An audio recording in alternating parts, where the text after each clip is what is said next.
কোরবানির ঈদ আসার পর আমাদের বাড়িতে মানে গ্রামে আমাদের আরেকটা ঐতিহ্যবাহী খাবার হচ্ছে এই মাংসের পুর দিয়ে সমুচা পিঠা বানিয়ে খাওয়া।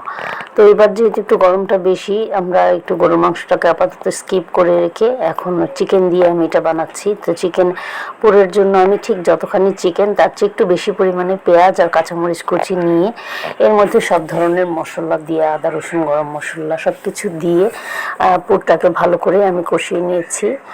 মুরগির মাংসটা আগে সিদ্ধ করা ছিল, তারপরে আমি এটাকে চালের গুঁড়ি দিয়ে রুটি বানিয়ে সেটা রুটির ভিতরে এই মাংসের পুর ভরে একটা ছাঁচের ভেতর দিয়ে আমরা এই পিঠার শেপে বানিয়ে নিলাম। বানিয়ে নিয়ে তারপরে আমরা এগুলোকে একটুখানি হাই হিটে ভেজে নেব।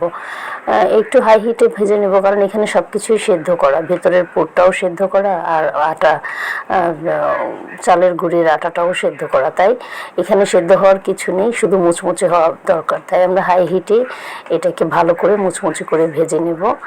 খুব বেশি লাল করলাম না কারণ এমনিতেই মজা লাগে খেতে। তো কেমন লাগলো?